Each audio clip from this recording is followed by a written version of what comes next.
Hello and welcome to the VickyCharles.com podcast for those of us who need just a little help with our blogging and social media. The show notes for this and all previous podcasts can be found at VickyCharles.com/podcast. And at the moment I'm giving out free social media tips. Just go to VickyCharles.com/social-tips and fill in your details, and then I'll email you 3 personalised action points for your social media. You can also sign up there for my mailing list. This week's episode, number 64, is 8 ways to find content for your social media.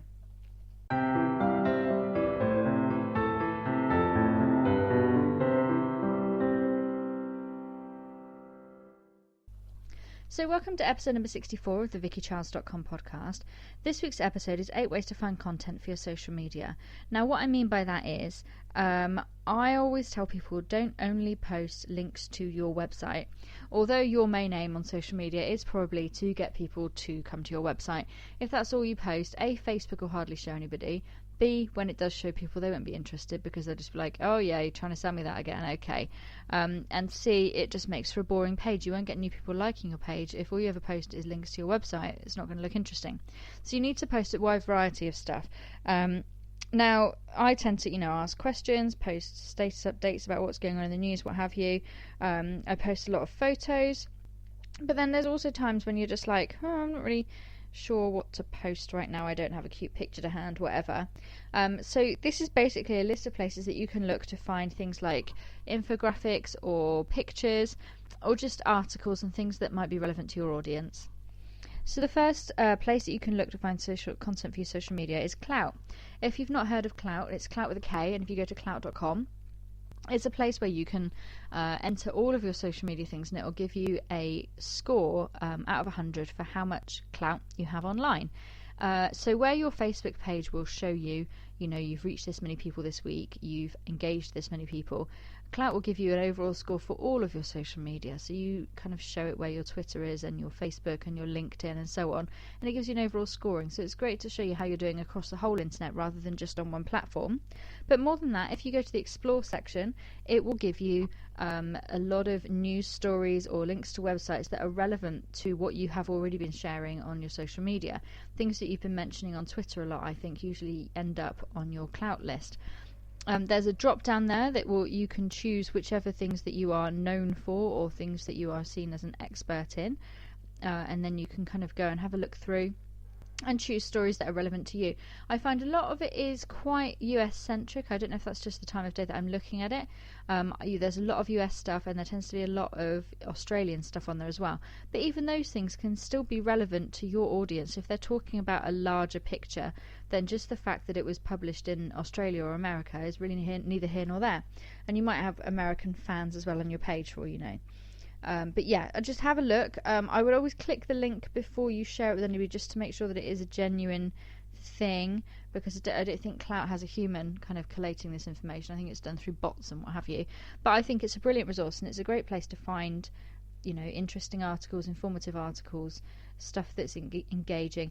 The fact that Clout has managed to pick it up means that it's already been quite popular and engaged a few people, so it's always worth having a look there. The second place that you can look for content to share on your social media is Blog Lovin'. Again, all of these things, if it's not something immediately obvious, I will leave a link to blog posts or what have you at the bottom of the show notes to show you where you can find information. Blog Lovin' is blog lovin' without a G at the end .com. And it is an RSS aggregator. So what I mean by that is any site that has a blog and an RSS feed, you can then pop their RSS into your Blog Lovin' account, and it will collate all of their blog posts for you. So that means so basically, instead of thinking, oh, I really like that blog with the balloons on the top and there was the story about the dog and that I can't remember what the website address was. If you put it into your Blog Lovin', then all of the blogs that you put in there are in the same place, and you just go to Blog Lovin' and go, oh yeah, there's that blog, I've not read that in a while, and you can go and have a look down. A lot of bloggers are already going to be familiar with this because we use it a lot. But it's not just a place to kind of keep up with what your friends are up to or your favourite blogs. I follow a lot of different blogs in a lot of different niches. I also follow a lot of blogs for my clients because I write copy for a lot of different clients on different topics. So I follow blogs not on their behalf, but I follow it so that I have got an idea of what's going on in their industry and what I can write about for them. So it gives you, loads of information. You're going to find some stuff that probably isn't relevant to your audience, on other people's blogs. But I try and follow as wide a range as possible so that I've got a lot of different information to share with my readers, who are not all, single mothers. They're not all exactly the same as me. They're going to find other things interesting. And the same as I find things outside of parenting interesting, so do my readers. The third place you can look for content for your social media is Google Alerts. Now, you can set these up really simply. You can tell Google to email you daily, weekly, monthly, whenever, or every time something is posted with this keyword in it. So I might have one set up for, it's usually quite handy to have one set up for your own website name, so that you can check if you've been mentioned on another website in a poor light or in a good light. You can at least know what's been said. You can have it set up for whatever your niche is. So I might have one for parenting, although that's probably going to pull through so many stories I wouldn't know where to start, or blogging, or social media, or basically whatever it is that you're looking to share information on. Set up a Google alert for it. Set it up to send you an email weekly, monthly, whenever. And when you get that, you'll get a list of blog posts, news stories, wherever, anything that's been published on the website, on the internet since the last time you had an email with all this information. I find it really useful to get an email to just have a look through. So, a lot of the time I might delete them as soon as they come in. But if I'm thinking, I don't know what's, maybe I'm not sure what to blog about, what to share on social media, it gives me ideas, and it also gives me things I can share with my readers. The fourth place that you can look to find content for your social media is Twitter lists. I add people to Twitter lists all the time. I've got lots of different lists. I've got one for single parent bloggers, which I use when I'm doing a single parent roundup for Brit mums. I've got one, I think it's called something like Work Inspiration or something, which I use to keep me up to date with what's going on in my work life and the things I follow for work. I might have a list for something to do with one of my clients. Perhaps if one of my clients was, a joke shop, then I might, follow lots of joke accounts or something. So you can set up a list for anything and have that list pick up, whichever, certain people. You can also use a site called If This Then That, which is ifttt.com, and you can say to it, anytime somebody uses this hashtag, add them to a list.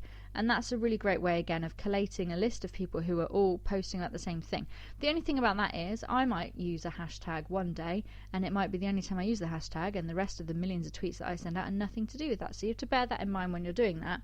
But it can be a really great way of, adding people to lists without having to do it manually all the time, and of making sure that you've got some information to hand if you're looking.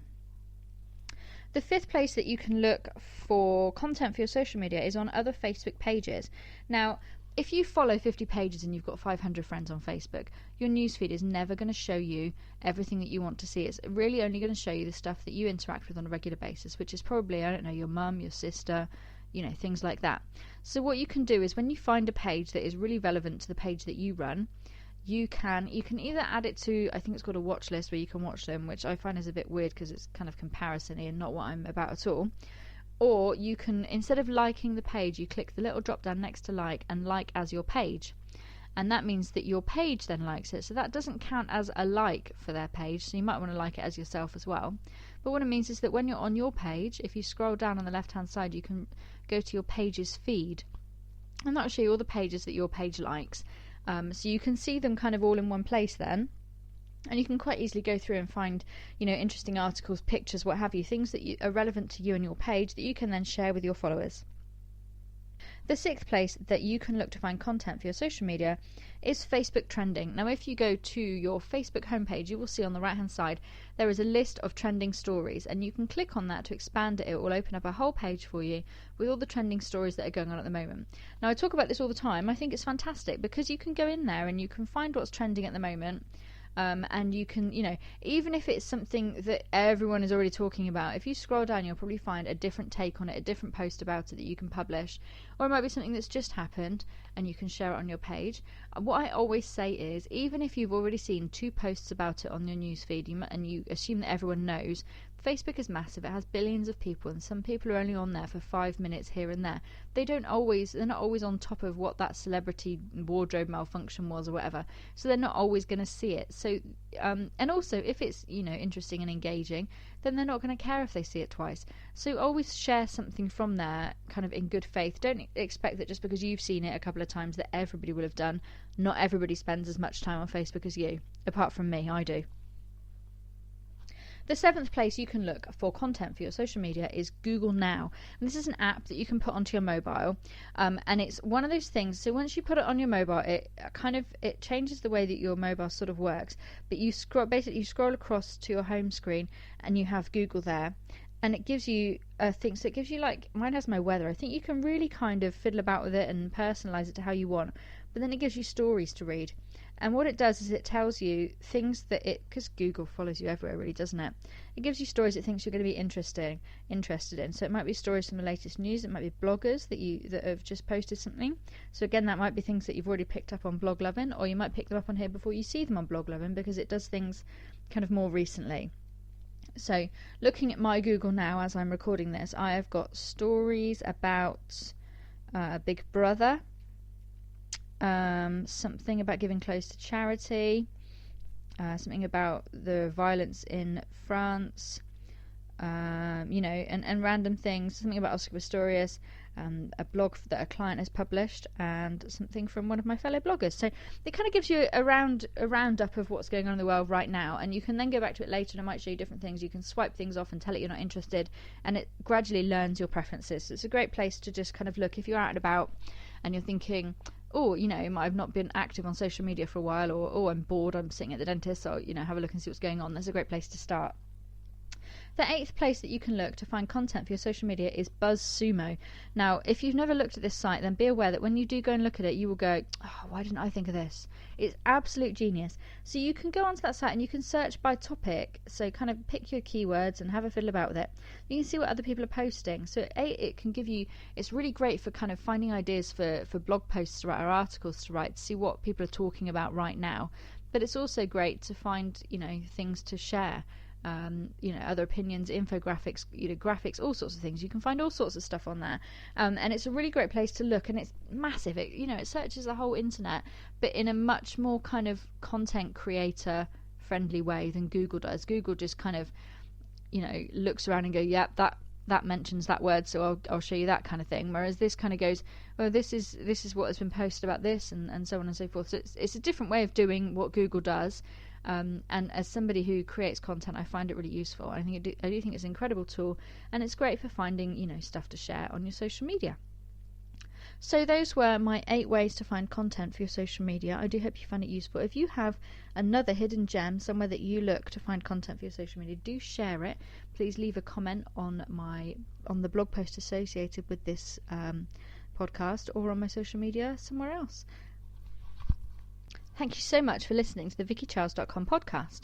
The show notes for this and all previous podcasts can be found at VickyCharles.com/podcast. And don't forget that at the moment I'm giving out free social media tips. So if you go to VickyCharles.com/social-tips and fill in your details, I will email you 3 personalised action points for your social media. You can also tick the box on that form and join my mailing list, where you will be sent a free download of social media tips. And you'll be on my mailing list, so you'll get loads of cool stuff sent to you. Thank you so much for listening, and I'll be back next week.